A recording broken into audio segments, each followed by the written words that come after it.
Hello, so glad to be here. Let's see. So just so you know how this works, I'm going to be here for a little while every month. I'm going to hang out here on Google Hangouts for about half an hour and answer questions. Occasionally we'll finish up early. Today we'll probably finish up a little bit early, but I plan on spending about half an hour a month doing this for you guys. More if I get a lot of participation. But what I want to do, what I want to point out to folks is that there is a chat box down below. I think it's probably that way when you're looking at me, that you can type questions in. I have a few questions that were sent ahead of time, so I'll be sure to answer those. And feel free to talk as well during the broadcast. I'm happy to turn it into a bit of a discussion. For now, I don't have anyone else on the Hangout yet, so I'm going to just assume that I'm going to answer questions that are sent in, and then you guys can watch the replay later at your leisure. But let's see. Let me put a couple of important links into the chat box, so for those watching later can have the right places to go, because this is going to both people that signed up, and now it's on the Facebook page, so you can always look for things there as well when need be. Sorry, the computer is being very slow for some reason. I want to gather the right info for you. Okay. And sometimes I might share photos and pictures and things, but this one, while we get the hang of things. So there's the website if you want to get some of the free resources that I mentioned and or check out the courses that I mentioned that go further in depth in some of the questions that I'm going to be answering. You can check it out there. All right, let's go ahead and see. I got a couple new questions, and I have a few older lingering questions from back in the day when I used to do calls. So I'm going to just read the new ones and answer those first, and then we'll revisit some of the other ones if there's time. So the first question I got was from Laura, and she asked, or she said, I feel like I know how to get organized, but I have trouble getting myself to do it. How do you break through the feeling of overwhelm? This is a great question. And it's something that most of my clients struggle with a lot, how to get started and how to keep motivated instead of feeling like it's always on your mind and always weighing you down. Bottom line is, organized people don't think of it as a chore. It is a daily, do it all the time, keeping up. And you know, in the beginning, if you're getting organized, you have to do a certain amount of work on the backlog of things. But really, it's just a change in terms of how you think about it. It's not something you do when it gets bad. It's something you do all the time. And the easiest way to do that without it feeling overwhelming is to think of it more as what you do so that you can do other things, the things that are actually important to you. So nobody loves to do laundry. Well, maybe there's 2 or 3 weirdos, but I'm not one of them. I don't like to do laundry, but it's something I have to do. So instead of complaining about it and slogging through it, you just say, I need to do laundry every week so that I have clothes to wear so I can appear my best when I do things like hang out on the internet. Or give a presentation or go pick up your kids at school. You know, your kids need the uniform. Whatever it needs to be, it's the support. Organizing is the support, the foundational level stuff we do so you can live your actual life and do the things you want to do. So number one, I would tie it, I would understand that is kind of the bottom line premise. I would also consider tying why you're getting organized to one of your bigger picture values and or wants. So something you really desire. If you want to travel more, stop buying stuff that ties you to your home. if you want to start a new business, set up your home office with the space to create and your time and schedule to accommodate your desire to learn new things and implement new ideas. So it's the so that part that will keep you motivated for a long time. Because if you're just cleaning out your closet because your mother-in-law told you to, that's not going to be a fun day. It will be a lot more fun if you say, I am going to clean out my closet so getting dressed every day is faster and easier and I can spend more time with my kids. Or I can spend that extra time reading a book or working on my new business idea. So there's always some bigger vision of why you're doing it. You know, many clients have bags and bags of stuff they bought, the things for projects they intend to do.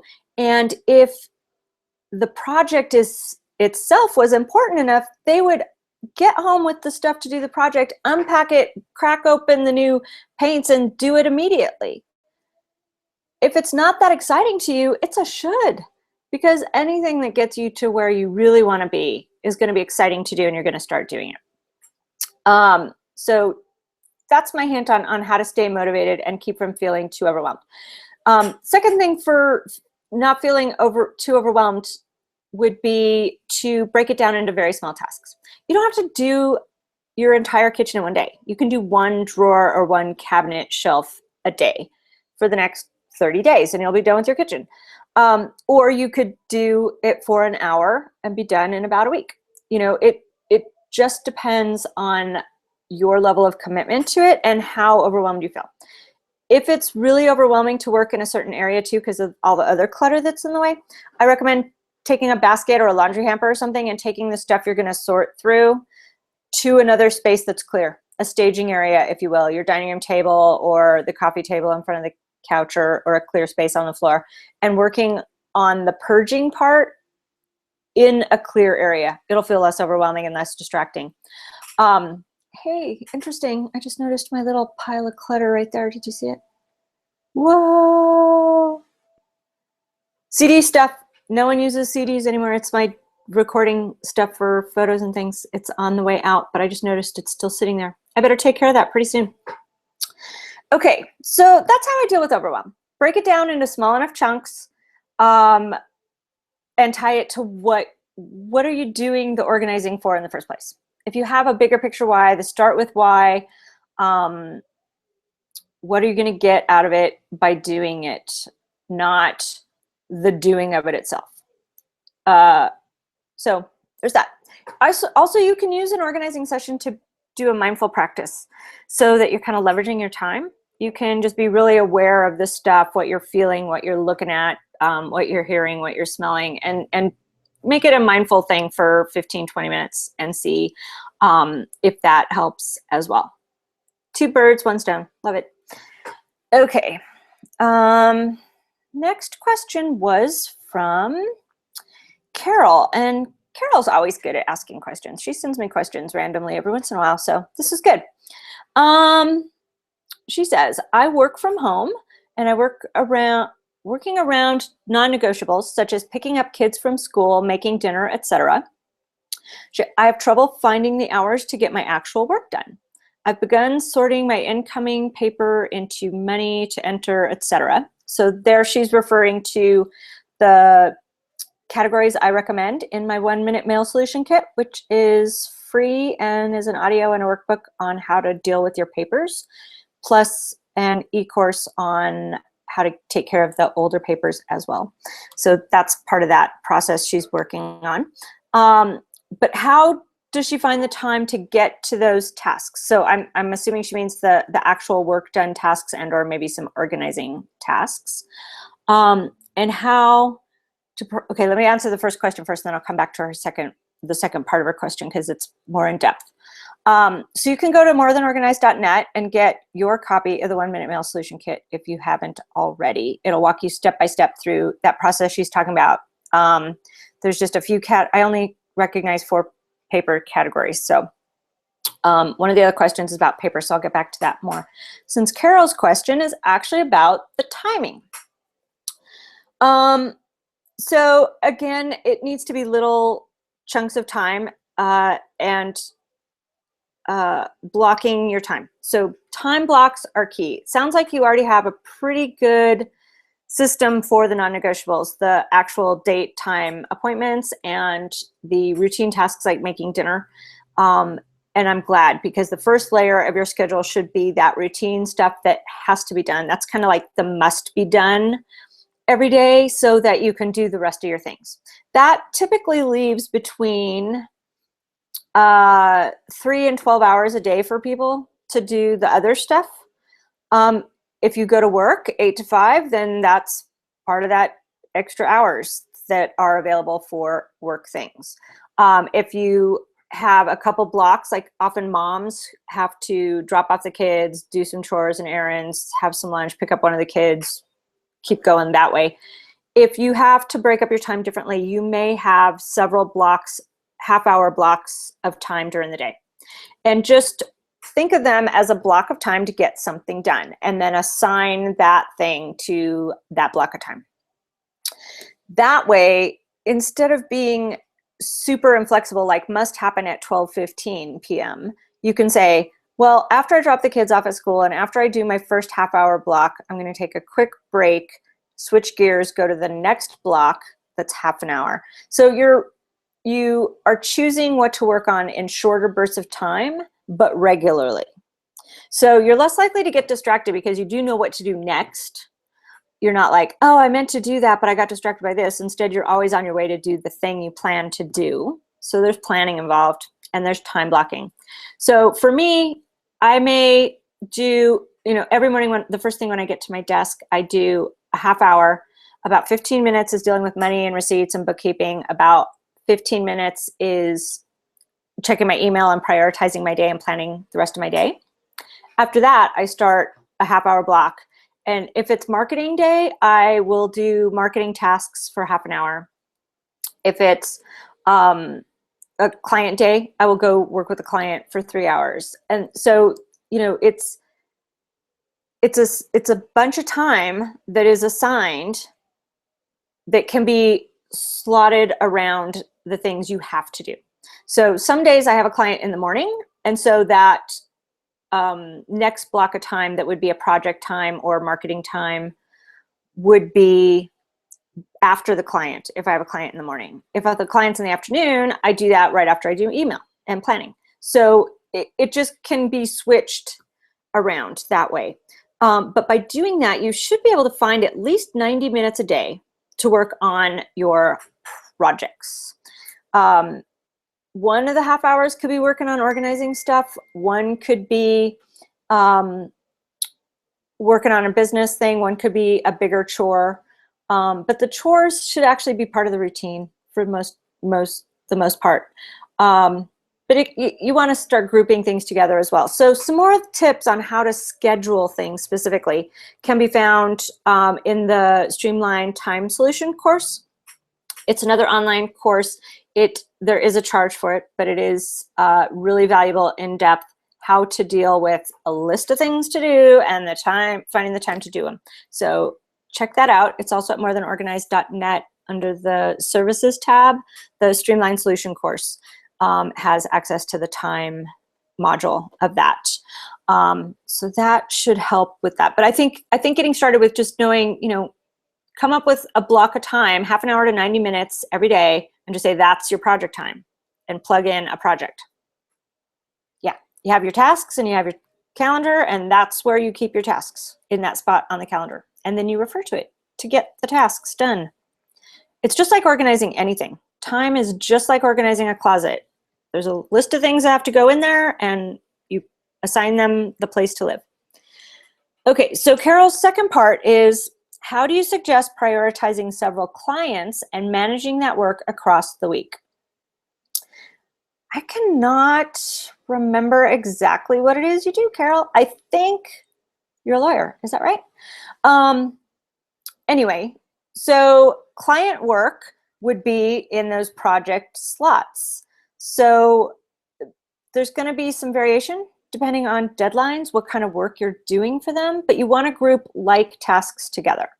And when you're working with clients, I recommend bunching a bunch of stuff you have to do for the same client together and like things within that client together. I wouldn't necessarily, I don't know why I'm thinking interior designer for an example right now, but if you have to order a bunch of stuff from a vendor, you might want to have what you're ordering for 3 or 4 of your clients all there. So when you make that call, you're ordering for all 4 clients.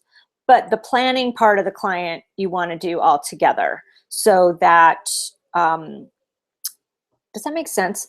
It's kind of hard to describe without a very specific example. But if you have the same tasks you do for several clients, do those as a block of, I'm going to take care of all of this kind of research or all this kind of ordering or all this kind of preparation.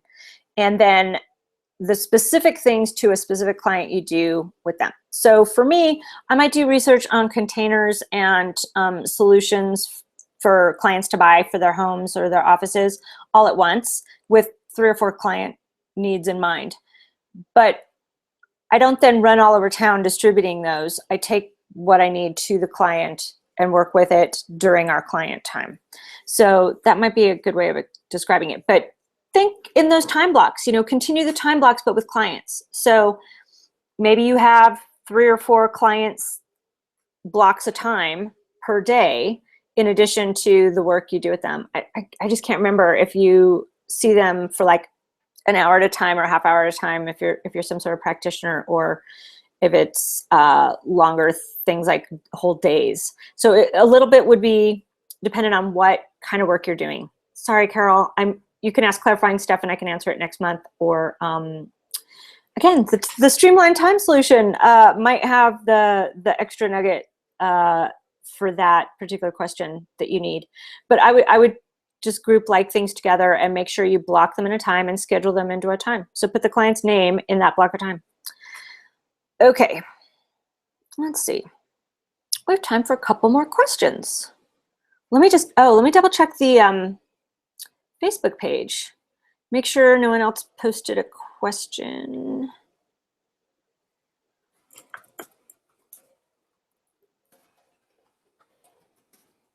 Okay, not so far. So let's go back and see the other questions that came in before. All right. We've dealt with some time, lots of time questions and motivation.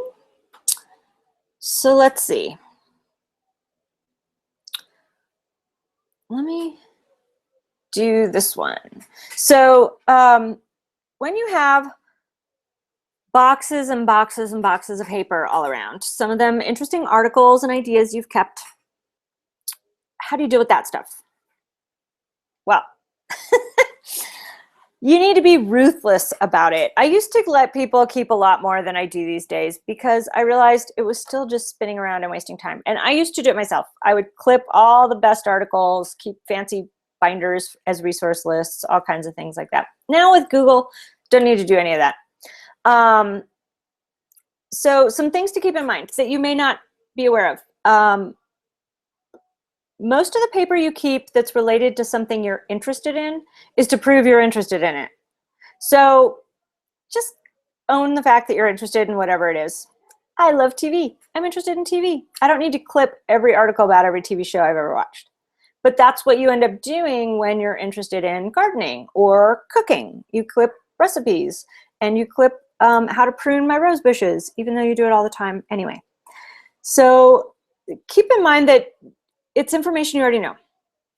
So a nice way of approaching it from here forward is to read the article, be interested in it, and then at the end of the article say, was there anything new that I just gleaned from that article or that book or that blog post?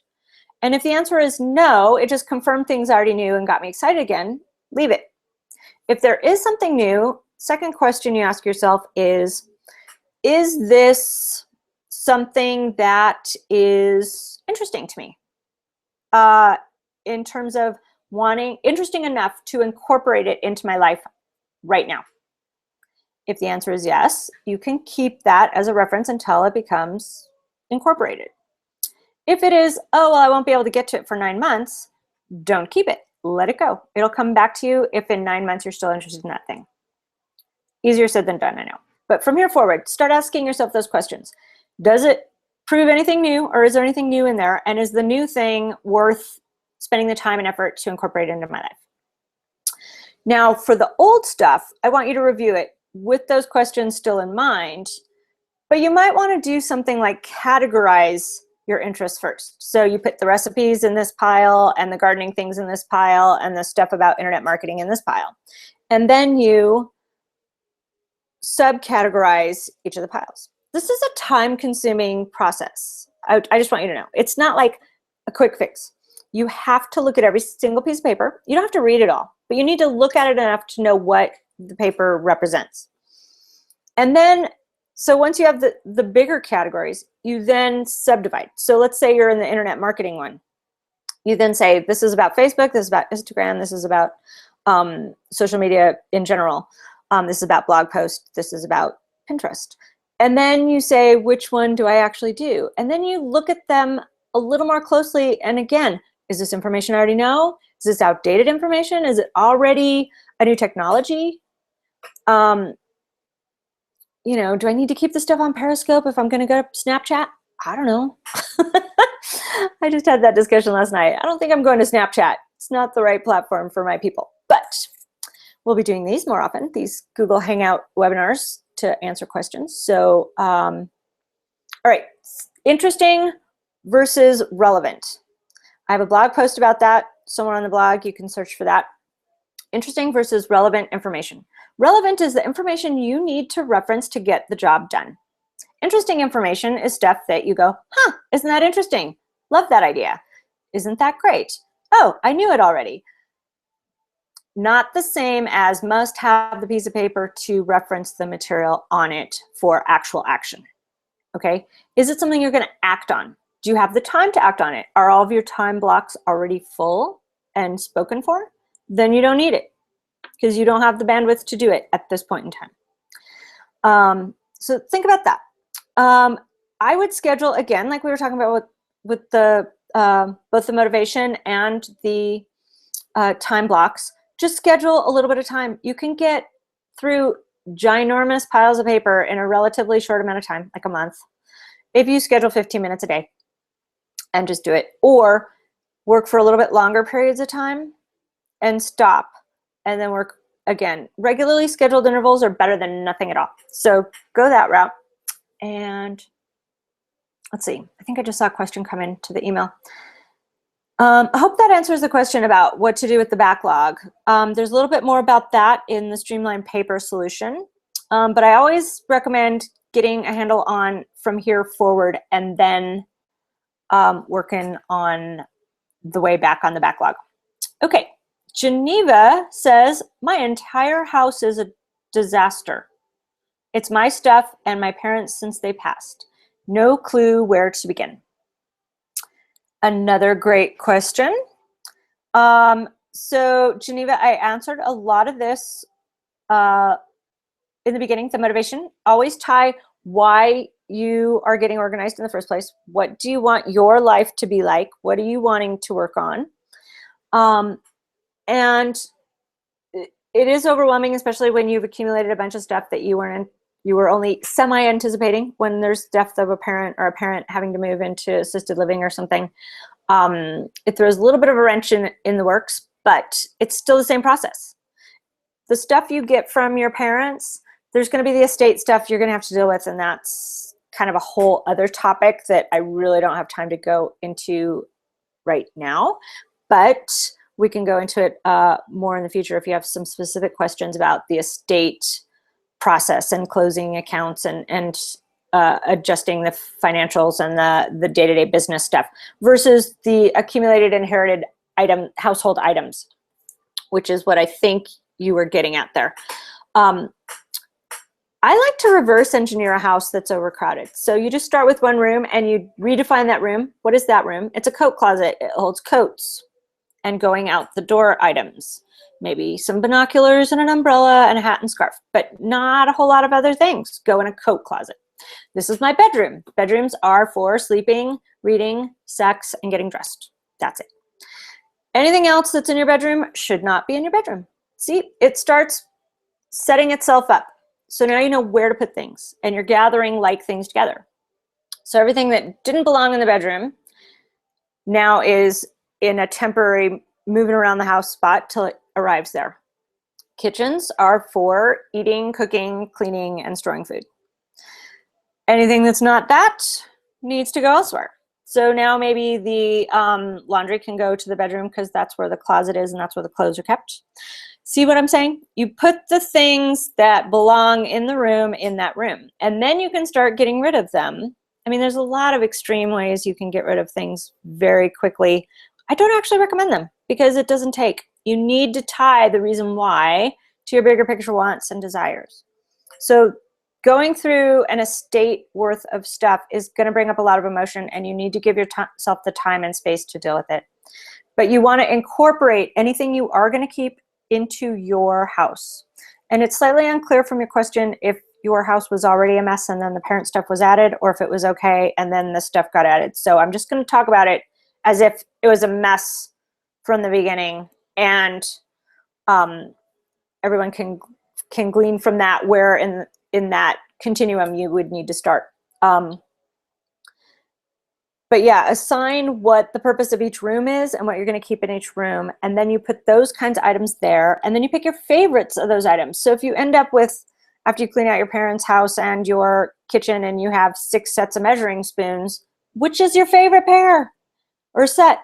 Keep those. Let the rest go. Other people are looking for these items. So I hope that helps a little bit. Again, you're going to want to set just a little bit of time, regularly scheduled intervals, and don't jump all over the place. So pick one room, work on that room, go to the next room, work on that room. It's much better to have one room that's packed top to bottom, stuffed, and behind a door, and have the rest of the house in working order. So you can have kind of staging area of the stuff you haven't dealt with yet, or stacked in the corner of each room. This is still the stuff we're going through, and create the space, the living space, the space to create and work and play with your family.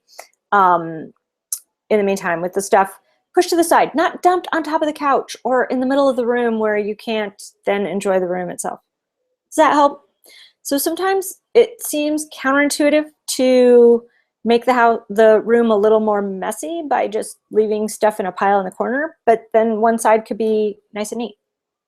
And you could be dealing and living in it in the meantime, and then that pile in the corner will be shrinking as you deal with it at regularly scheduled intervals in those time blocks that you are more willing to actually stick to because you know why you are doing the work in the first place. It's so that you can what? Start a business, make a quilt, play with your kids, move, travel. Don't know. What's your why? You're going to have to spend a little time thinking about that. All right. So thank you guys so much for the questions. Let me just do one more quick. I have 2 minutes. So I want to see if anything else came in on Facebook. Maybe one of these times I'll get some actual live people on here. I'm just excited that I got questions at all because don't always get even any questions. So this is great. Yep, no more questions there. So let's call this for today and keep an eye on your inbox on the Facebook page, More Than Organized. I will be hosting one of these once a month, probably on Thursdays or Fridays, and most likely on the second Thursday or Friday of the month, probably Thursdays. But I may vary the time a little bit to see if I can get more people to join. And if you ever can join, it's great because we could talk. You could ask follow-up and clarification questions. In the meantime, like I said, there's a few things on the blog that'll help. That relevant versus interesting information is a good one for sorting older paper. The 1-minute mail solution kit will get everybody started for free. And then the Streamline Solution courses can take it deeper with the time and paper, and the clutter thing too. There's a good portion of information on the clutter stuff for household goods and things. So check that out. And in the meantime, enjoy your day, and I will talk to you soon. Thanks so much. Bye-bye.